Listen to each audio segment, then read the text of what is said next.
So let's begin this fabulous session on collective and collaborative wins. And on behalf of ChangeFestNT and the national conveners, I would love to welcome you in from wherever you are in this big brown land. My name is Moira, and I am part of the collective team that is putting this together, and I'm with Collaboration for Impact.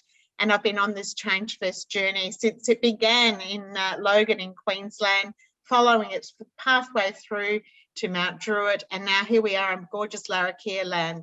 So I would like to acknowledge elders past, present, and the emerging leadership of Larrakia and the community here in Palmerston who are hosting us for the real-time live event, and for the incredible support behind the scenes we've been getting from the locals. And I just want to extend my welcome on their behalf to our time together for this session. So we're going to be together for the next 90 minutes, and there may be some people coming and going. We're going to do a bit of a call of the board. I'll just try and channel as if it was election night and see how we go. So if you're in Tasmania with Emma, can you just wave your hands around wildly? Lovely to see you all. Fantastic. And wherever, Julie, where are you today? You're in, Julie Jarrett, where are you today? Do you want to get yourself off mute and say where you are? I'm in Claymore, New South Wales. Indeed, and we love the Claymore crew. If you're not following them on Facebook, you don't have a life. They are so much fun. So Lottie, where are you today? Thanks, Moira. Kia ora, everyone. I'm joining you from Gadigal Land in Sydney today. Fabulous. And Anne Cameron? I'm in Tassie, but I'm up in the northern part of Tassie. Lovely to have you. Jenny Joyce? I'm at Department of Social Services in Canberra with a couple of the other. Welcome to the national capital. Liz Hunt. Hi everyone, I'm from Canberra as well. We love it. I hope you're all freezing cold while we're enjoying gorgeous sunshine up here. Kelly. It's not too bad today. Kelly, where are you? Hi there, everyone. I'm dialing in from the lands of the Burong and Wurundjeri people of the Kulin Nation here in Melbourne, unfortunately in lockdown. Yeah, we're sending you love. And Claire, whereabouts are you today? If you can't join us with words, feel free to pop it into the chat. There's a Taz too, I'm not sure who that is. And Sherelle, where are you today?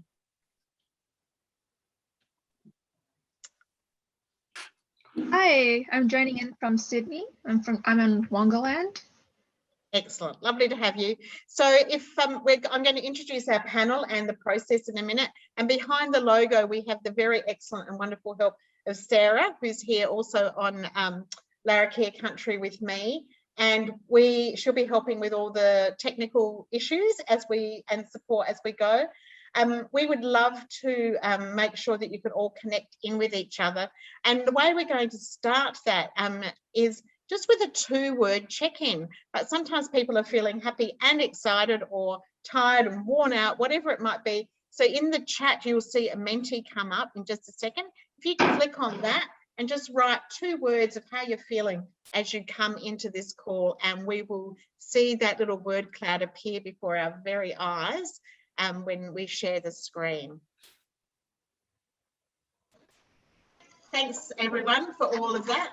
Open and engaged, excited, really helpful. I'm going to close the screen down and we'll come back together and use that as a bit of a guide for us and welcoming you all in. It's wonderful. Thank you. So we'd love you to all get to know each other very, very quickly. So we're going to break you into pairs just for literally a minute each. And what we'd like you to do is say who you are, perhaps something about your work, and just connect in. It's going to be a 2-minute check-in with each other. So you've seen all the feelings in the room and the vibe in the room. And now you're going to have a chance to meet another person. So Sarah's, through the magic of Zoom, is going to connect you in. And then when we come back, I'll introduce you to our panel. So get to know somebody else, and we'll see you on the other side in 2 minutes. Lovely to have you all back. So we're going to, hopefully you got to meet someone you don't already know. We would love to, and you want to keep those connections going, because one of the lovely things about ChangeFest is just meeting all of the people that you don't normally get to see. And I know that sometimes what happens is you think, oh my goodness, I've been emailing that person for the last 2 years and now I finally get to meet them. I know Liz was telling me about meeting leaders from around the country that she's been working with grants on, and now she got to see them recently in Sydney. And for those of us who can travel, it's such a bonus. We're going to be going into 3 presentations, and after each presentation, we're just going to have a little minute of randomly connecting again, and you get a chance to meet somebody else. We've got Joseph first, then we've got Emma, and then we've got Jeremy. And Joseph's just going to say a little bit about himself, and then he's got a good 10 minutes or so to tell us what he's doing. So, Joseph, thank you so much for all the work that you're doing in the refugee and migrant space and for sharing some of your story with us today. So I'm going to hand over to you. Thanks, Moira. So yeah, I'm glad to be part of ChangeFest today. And yeah, this is my first time as well, fellow Queenslander. So yeah, glad to see everyone here this afternoon. So I work with a international nonprofit called Reach Across. So basically what we do is we support young refugees and migrants across Australia who are transitioning to different communities, and we support them with a range of services, including healthcare, mental health support, education, and employment. And out of that, I'll be sharing a little bit about what we've been doing during COVID, and also how people can better support and give a voice to refugees and migrants, especially from multicultural communities.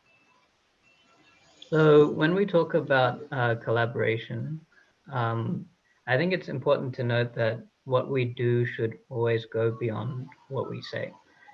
So when we think of when COVID first hit last year in January, there was a lot of different responses within the government and within different societies and communities, obviously.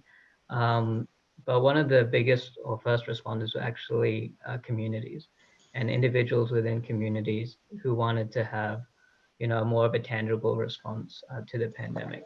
So a lot of the community response was not just addressing the health crisis, but also we heard about earlier the kindness pandemic and people going above and beyond to really show their support and care for people within their communities. So a lot of the work that we were involved in was supporting young people and giving them a voice through our work at Reach Across. And we noticed that a lot of young people actually had a deeper awareness of some of the root causes or the societal issues coming out of COVID. So we noticed that a lot of them were addressing, the misinformation within their cultural communities surrounding COVID, getting better educated about how to really respond critically and strategically, and also how to kind of organize or self-organize their grassroots efforts during isolation. So out of this, we wanted to really respond in a unique way to some of the challenges that we were seeing within the community here in Queensland. So we actually came up with an initiative called Solve Squad. So Solve Squad is basically like an online response platform where people can access different opportunities and get connected to individuals within their community to assist them during the pandemic.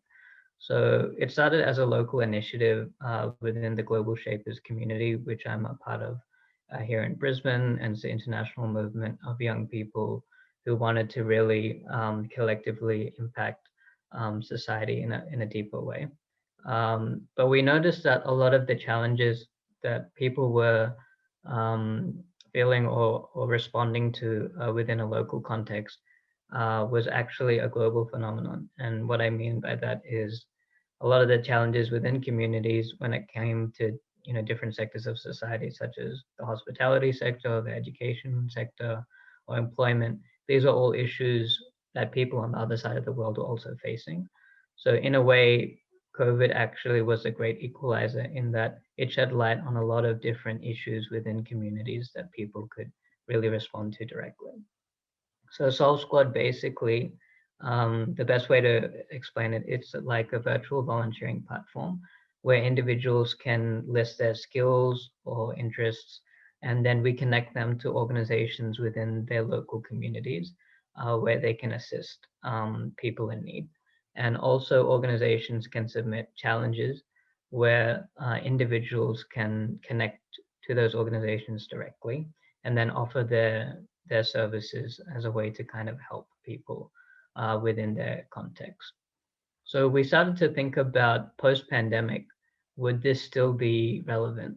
Obviously, in the way that we could assist people from refugee and migrant backgrounds. And we realized that the irony of isolation is actually that individuals within lockdown or isolation were actually reaching out to collaborate within their context. So we hope that this trend is actually going to continue beyond COVID, in that individuals can actually collaborate in the midst of isolation. And I think when you talk about, the movement of people and especially engagement beyond just an idea or a concept, it really boils down to how people within a particular society can respond directly and instantaneously, especially when crisis happens. So I wanted to share a quick example of what we were able to do very early on during COVID around January last year. So one of the organizations that we connected with was an organization called Yum. So many people during the early days of the quarantine period in lockdown and self-isolation were probably unaware of the potential that they had or that people they were connecting with had when launching their innovative ideas into new platforms for collaboration. So Yum was one of these organizations that was actually in the hospitality industry. And as we all know, it was one of the biggest industries to take a direct hit. A lot of the restaurants and establishments are run by refugees or migrants, and they had to, shut down permanently or pivot to an online model. So one of the young ladies down in Melbourne actually basically came up with an idea of how we can take the joy and engagement of something as simple as cooking and connect it to people who are also in isolation. So what started as basically a culinary cooking class turned into collaboration with major organizations such as Canva, Google, Amazon, Master Foods, and even the nonprofit sector with Starlight Children's Foundation. So they were able to connect virtual teams into a collective experience where people beyond just working together could really connect and have fun while working.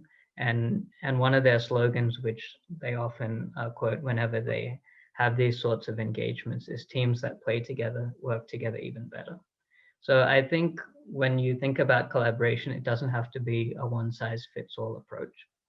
You can definitely start to push the barriers and boundaries in what you think is best for your community and your context, and really try to engage directly within your community to see what the need is and kind of respond to that in a more efficient and effective way. And within our organization, we've started to see that kind of grow a little bit more beyond just what we thought was a local issue to now a global way to connect people. We most recently collaborated with the United Nations for Children and Major Group as part of their COVID-19 youth platform. We started to connect with other organizations which we haven't been able to connect with before in different sectors, such as everyone from the Queensland government to small businesses as well, to social enterprises and other nonprofits. So it's a really great way to see how collaboration can actually bring people together within a community. And just before I end today, I just wanted to leave people with a quick thought. When we talk about collaboration and collective wins, I think it's important to find your win from within. And what that simply means is, taking the time to find what part during this pandemic has actually had the most impact on you, and kind of draw out from that particular point in time, what was the one thing that actually inspired you and from which you benefited the most. and actually share this with others. And I think in that way, you're able to actually have more of a collective impact when it comes to collaboration. And you can start to think, what are the areas and ways I can kind of tap into the potential that I have as a person, but also as a group of people within a community, and kind of creating those platforms for change within your context. So I hope that helps. And if there's any way that you want to collaborate or get connected, we're always looking for opportunities to connect with different communities and multicultural spaces and places. And we're really happy to be presenting as part of ChangeFest today. So don't be a stranger, and definitely connect with people within your community and abroad as well. So thank you. Thanks, Joseph. I wonder if we can just give you a little round of applause for those of us who could come off mute for a second, or with an emoji. Thank you very much for sharing that. Really inspiring, and I think it's a beautiful example of this work at scale as well. It's not just something small, it's you have got incredible global ambition. And we're going to give people a chance to just meet another person in a small group. And I'd like to take Joseph's challenge to, when you meet the next person in the breakout, is what is your, the phrase that he used, I've popped into the chat, find your win from within. I think that needs to be, that's a t-shirt and a hat and everything. That I can't wait to see the movie, and we'll talk about that later. But so if you wouldn't mind popping into groups again, and we will discover what you're with each other. What's your win from within? Just share that with one another, and we'll be back in 2 more minutes. Wonderful, lovely to see all you back, and I hope you all had a chance to share your win from within. That was a very inspiring title from Joseph, so I'm really grateful for that. We are next going to be going to the sunny state of Tasmania, which is sweltering into the gorgeous heat of the southern parts of our world. And we've got 4 communities who are all going to share a couple of minutes each on one of their collective wins that they have had in their collaborative work over the last year or so. And they're going to introduce themselves one by one and say who they are and where they're from. And you will see them on your screen under the Emma's Zoom. We will also, one of the questions and opportunities I've got for you all too from Tassie is, if someone can pop into the chat, the communities and the websites, that'd be great. And if not, just send it to me afterwards and we'll add it to the show reel and to the notes so that other people can know who the superstars are of Tasmania. So who's going first? Who's decided to go first? Okay, do you want to introduce yourself and then off you go? I'll put myself on mute as everyone else can, and we can focus on you. So off you go. So yeah, my name's Tina Goodwin, and I'm a Pakana woman from Lutwitta, but an Islander girl, Cape Barren Island, and I'm lucky enough to be here on Pura Kitna today. But I also work at Kolapudi Health. I'm a manager there, and I wanted to share one of the successes for us was I've worked at the Tasmanian Aboriginal Centre for 20 years, and my family's worked there most of my whole entire life. And we decided to make change and move our community health service to a place-based service out of Kolapudi. And I guess one of the really big wins for us was that talking to a young family, a young boy in care who's always accessed TAC, and for him to use a doctor surgery is a 6-hour turnaround bus ride. So 2 buses to get from Kolapudi Health into the city, 40-minute wait, getting in to see a doctor, and then 2 bus rides for about an hour to get back out to his home. That's a whole day lost for school. And Kolapudi Health went out there and said, let's make a change. Let's bring the services to a community. And that's what they were yelling for. And we did that. And his grandmother brought him along to a doctor clinic, and he was seen within 15 minutes and back in his house within 20. So his nan said it was really great to drop off to the doctors in an ad break instead of missing a whole day at school. So for us, it's about taking the services to community and listening to what they're saying. Wonderful. Okay, who's next? Hi, Joe. Oh, well, I'm Jo Hart. I'm from Georgetown, the Future Impact Group. And I just thought I'd tell a little story about COVID. We're in a small community, 6,000 people, multi-generational unemployment, and we became very aware as a leadership table that there were numbers of families where there were no devices that would enable kids to do their homework, their online homework, nor did they have any data. And we as a leadership table managed to bring together a range of parties from the council, the Department of Education, some big business, the Chamber of Commerce, and together we were able to provide each of the families without a device, a laptop and data that enabled kids to do their online work. From then, we have been able to also provide the library with devices for older people who didn't also have access to their books. And from them, we're planning a new initiative called Digital Warriors, which is skilling up a team of people who will be able to go into community to help people who need some mentoring and coaching about how to connect. That's me. Over to Rodney. Thanks, Jo. And just to remind people too that we're coming to Georgetown next time round. So Rodney, how's Bernie going? Tell us about that. Yeah, Rodney from Learning, thanks. Look, I guess the story that has also influenced us the most has been in terms of the social recovery from COVID. And it came out of a lot of work we did with services, schools, industry, etc. So for the last 6 or so months, we had a local lady build a model out of paper mache. It's called Set and Free, which is sort of given the idea of all the issues that people had because of being in lockdown during COVID. And that's been going around all the schools, been going to the local library, to the art gallery, and generating conversations about how people were able to respond and cope with COVID. And it's created a whole heap of conversations, particularly amongst the kids in our community.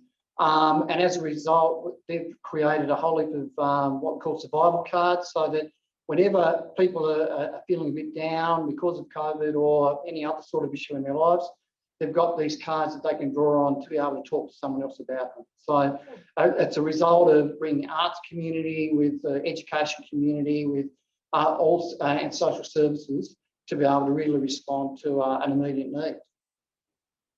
That's fantastic. And maybe you can commercialise those cards. We'd love to see them throughout Australia, huh?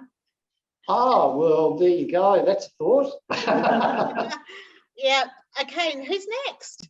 So I'm lucky last. I'm Linda Nicholson from Carrots Plains, which is in the Carrots City Council area, southern part of Tasmania.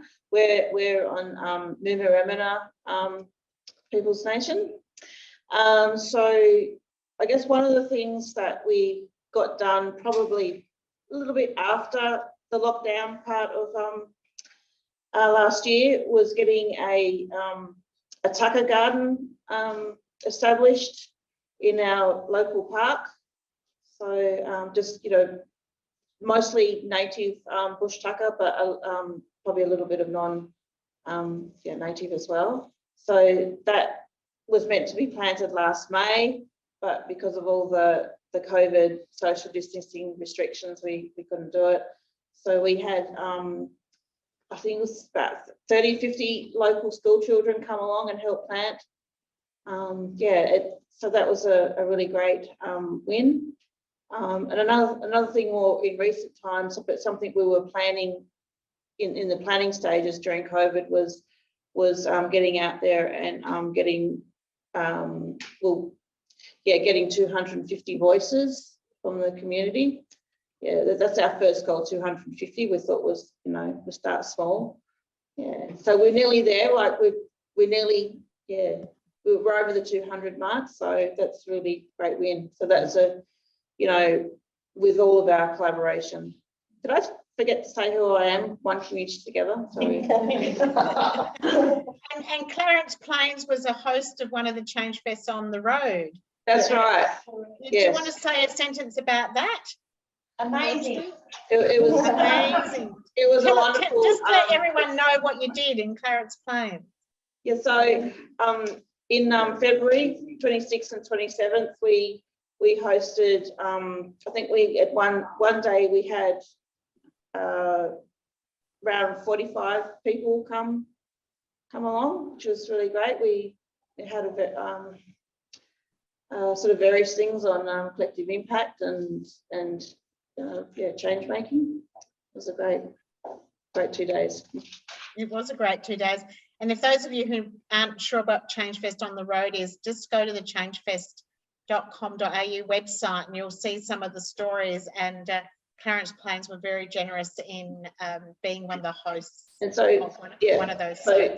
Yeah, so once again, we are one community together. We're also from quite a small community as well, similar to Georgetown, maybe just slightly smaller, although with the amount of housing that's been, new houses that are popping up, the community's growing, hugely. So yeah, and so in the spirit of ChangeFest being about places and place-based work, size doesn't matter. Like, we have small, remote, regional, and the big cities as well, and it's just fabulous to have Tasmania. So can everyone just give them a big shout out, a hug, some kind of applause perhaps in your emojis? That'd be wonderful. And thank you so much for stepping in and sharing your stories, Tassie. That's really appreciated. We're going to, big round of applause. That's great. We're going to break out again, and we'll take that, the inspiration from Tasmania, and in whoever you're going to meet next, just say something about something that's been small in your life, but has actually had a really big impact. It could be something small, but with big impact. So we'll be back in your groups for a couple of minutes, and then we'll come back for our last presentation. Thank you. Oh, thanks, guys. Pleased about that. Don't forget to share your details with one another too. If you've met someone you really like and you want to ask out again on a virtual conversation, that'd be good. Our third presenter is Jeremy, and he's going to tell us a bit about the work he's been doing. I'm going to put myself on mute because we're going to be sharing some video footage as well. So those of you who might be in a little bit of an unstable situation, I'm just alerting you to that problem. It's your problem. I'm sorry, we can't help with that. And when we come back after Jeremy's presented, we will be having a conversation between all the panelists, and then a chance for you to be in small groups to talk about what you've heard and how that might make a difference. But can you please welcome Jeremy Goldstein? Over to you, Jeremy. Thank you, Moira. Hi, everybody. First of all, I just want to say it's a real honour to be here today. I tend to work in an arts. I come from an arts background. I'm an artist. I'm a theatre producer, and it's rare that I sort of get an opportunity to speak beyond that kind of world. So I'm very happy to be here today with you and as part of ChangeFest. I'm coming to you on Gadigal land. I'm currently in Randwick in Sydney. And my project, which I'm going to talk to you about, is called the Truth to Power Cafe. And Truth to Power Cafe it's a live and online arts event, theatre event, during which we invite people from within local communities that we're working with to speak, to tell the truth of their lived experience in response to the question, who has power over you and what do you want to say to them? We tend to work with a lot of people who aren't necessarily engaged in the arts, or at least we try and prioritize and bring people into the arts and theatre who don't normally go or might feel that this is not for them. What we've created with the project is a unique participatory theatre project which captures and celebrates the life experiences of community participants whose diverse contribution to the social fabric has shaped the world as we know it. I've been running the project now since 16, I think it was. God, it's going back a while now. It really came very much from the truth of my own lived experience. As I was growing up, I had a very difficult relationship with my father. But through making this project, I've been able to heal that relationship. I really believe in the power of speaking the truth of our lived experience, and that working as a healing property within our own lives. And it just gives us a greater sort of sense of ourself, and the way that we engage with power and people that we kind of associate with. The work is intergenerational, it's intersectional in scope. Every time I create a performance, it's made in collaboration with each community. So we have different community participants taking part in the project each time we do it. The project does reduce barriers to inclusion in the arts. It does challenge very directly ideas of who can take to the stage and have a voice in the process. I've produced the project now in about 6 different countries. COVID has been really the making of us. I remember when it hit last year, it was, I lost a whole tour. It was sink or swim, and we decided to swim, and we set up a digital platform whereby we invited people to respond to the question, who has power over you and what do you want to say to them, and send us 1-minute videos which they recorded on their phones. We've now published about 80 of these videos, which have been seen 100,000 times on Facebook alone. This led us to a collaboration with one of the most radically inclusive university campuses in America, called Montgomery College of Cultural Arts. And the first video I'm going to show you is from Temba, who is a participant in the project we made with them last October. Temba and also Sabra, who we're going to hear from shortly, both live within a 10-mile radius to the White House, and we recorded a project with them in the run-up to the US elections last year. So let's hear from Temba.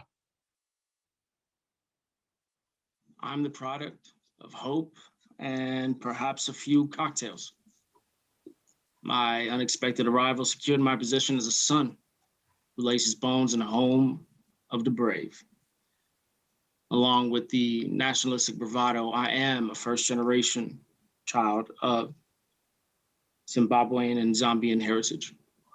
I am a pioneer for a family legacy, whether I like it or not. In the mirror, there's a reflection of a student of life wading through the mountainous void that we call life. My reflection bears my mother's eyes, 2 deep pools of festering ambition, an ambition that brought her to the land of the free from a corn farm, home to one of the 7 wonders of the world. But when I walk out my home, a burden sets in, reminding me that my identity can be altered, my heritage, whether I like it or not. My pigment takes the helm of what I am instead of who I am. I'm a child of immigrant parents, and I say this with grace. I kindly ask for the oppressive boot to lay off of my neck before the lamb becomes a lion. No matter the mental shackles that anchor my identity through a weathering storm of ignorance, the brave and the bold hold all grounds against the tsunami of ignorance.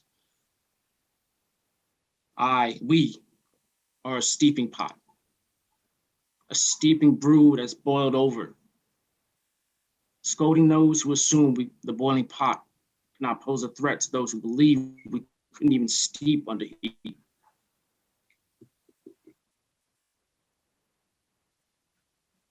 The misguided, the disenfranchised would rule the house of law and order, emulating the 300 and 400 years of systematic oppression.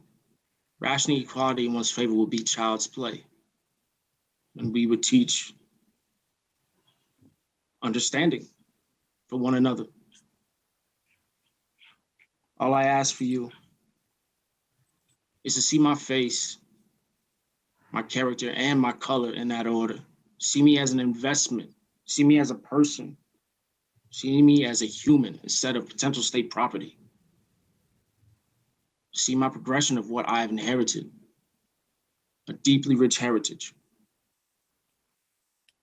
Don't define me by any circumstance of what I portray just because of the color of my skin. So that was Temba, who we met last year in Maryland, just next to Washington. The roots of speaking truth to power lie in the anti-war movement. It's known as a non-violent means of conflict resolution. And it's a very, you have to forgive me because I'm actually full of cold today, so I'm sorry about that, but I promise you it's not COVID, so I'm okay. But I think what COVID has really done for us, I mean, just speaking from my personal perspective, is that it's really brought into light the importance of hearing the truth of people's lived experience, and then it's the real stories that when people reveal to their communities, which really help create lasting change. And it's those stories which we try and find within the communities that we're working in. In September, we're staging a series of performances at Blacktown Arts in Darugland in Sydney. We're also going to be at Adelaide Festival Centre on Cornerland in South Australia, and also on Bonarang Warren-Jerryland at Bunjil Place in Victoria. With ChangeFest, we're going to be creating a video project, an online project. I'm going to start now saying to everyone here that I'd love to hear from people who might want to take part in this project. It would be recording your response to the question, who has power over you and what do you want to say to them, in a short recording on Zoom. So not unlike this, but we would structure it as a proper recording, which we would then kind of put into the project, which we're going to show at Blacktown Arts in Sydney in September. So I want to end on Sabra, who we also met in America, and so should we have a listen to Sabra now? Sabra's speech actually was very, I'm also an HIV positive activist. Sabra's speech was really important to me. I think it's never, we can never hear this enough. And so I'm going to hand this over to Sabra. Thank you. When we scream the names of those murdered at the hands of the cops, you don't listen. When we call our government officials to commit to justice, you don't listen. And when we vote, you don't listen. So I ask, what does it take to make Black Lives Matter? I demand all power to the people. I demand that power is put in the hands and fingers of Black, queer, women abolitionists. I demand that you listen. I demand that the system puts people first over uniforms, status, and money. We've been marching in the street for 192 days chanting Breonna Taylor's name. And we've been marching, a badge and a gavel cannot reflect the resilience of our dark Black skin. A human life is worth more than $12 million. And don't think that your hush money will take away from the fact that you ran into her home and shot her in her bed. I do not believe in your definition of justice. It's fabricated and obstructed. Whose bootstraps provide upward mobility when I'm buffaloed, chanting that every and all Black lives matter? A broken system doesn't need a Band-Aid. What do you have to say for yourself, Mr. America, behind your white picket fence? You do not know humanity if you don't know how to value lives that don't look like your own. Me and the revolutionaries live at an intersection of oppressions where The cops don't care if we make it home safe. This isn't a question to fill in on your ballot of whether your favorite color is red, white, or blue. The Black, queer, women abolitionists are creating a new system. The funny thing is when you try to attack us from every angle, we will prove once again that we're indestructible. We've crafted a new society where the homeless are fed and housed, the youth are listened to instead of folks with money, and our members are accounted for and accountable. No more soul selling to get your basic necessities or human rights. We demand a better collective instead of working from this notion that you have to stomp on every other person to get on top. We demand the beginning of equity and justice. No more hands up, don't shoot bullshit. We're gonna fight back. And don't worry, we will keep us safe. We have been locked in on upheaving the shitty, racist, sexist, homophobic, transphobic, all the isms that the system upholds. One day, and I mean one day soon, all power will be in the hands and the fingers like a tightly gripped brick of Black, queer, women abolitionists.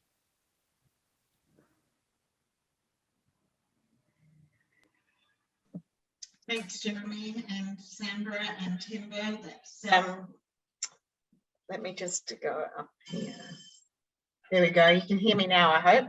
Thank you so much for sharing all of that work and for bringing Timber and Sandra to us in real time like that.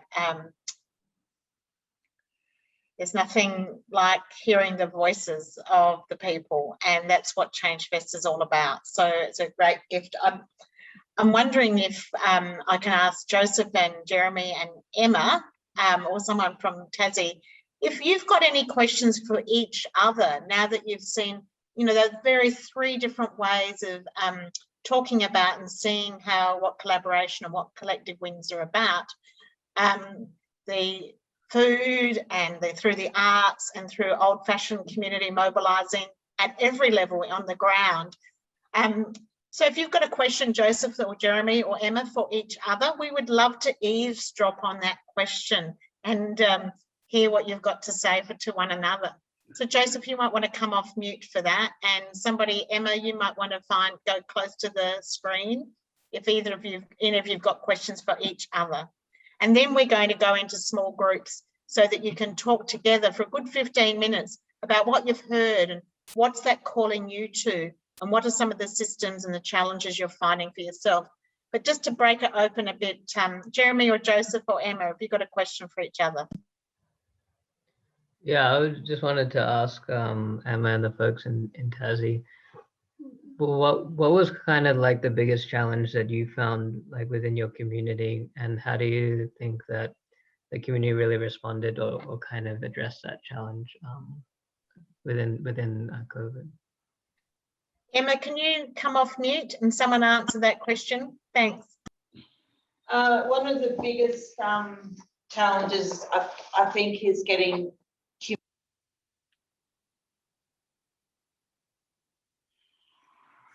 We lost you then for a second. One of the biggest challenges is ... Can you fill in the dots? We've lost your sound, Emma.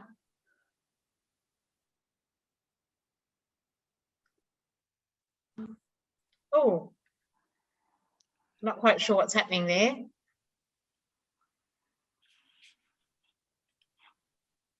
Let's see how they go. Jeremy, do you want to have a go at even answering that question as well about the COVID challenge, given how you pivoted and moved online, and it was a silver lining in a funny kind of way for you? Yeah, no, it was. I mean, I'm quite old school really when it comes to theatre and arts. I mean, I really believe that it's ephemeral and you have to experience it in the room. And I was very resistant towards working in a digital context. You know, I even struggled with kind of Zoom meetings. I don't know, it might have something to do with my age. I don't know. I mean, I'm 50. I'm 51. Yeah. So I'm not really part of that kind of internet generation, although I have learned, it has to be said, I do know what I'm doing now, which is good. But no, look, I think it just really embracing the whole digital world really opened up our project in ways which I never really even thought possible. I mean, it expanded our audience bigger than what I, ever thought I'd ever be able to reach in my lifetime, and then some. So, so whilst it was it was definitely a challenge, because I had to get to grips with all the technology and how it works. I suppose the artist in me wanted to really explore the medium and look at the platform and see what its technical capabilities were. So I had to learn about that very, very quickly. And because I remember because I normally live in London. Yeah, I mean, I'm just here in Australia at the moment. I'm going to go back probably in December.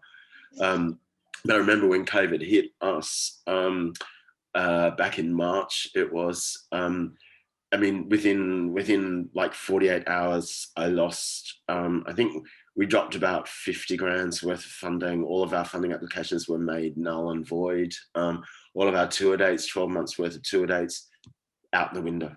No, just nothing. It all went. But within knowing, I knew it was really serious. Like when things like that happen, you've got to try and do something to mitigate that.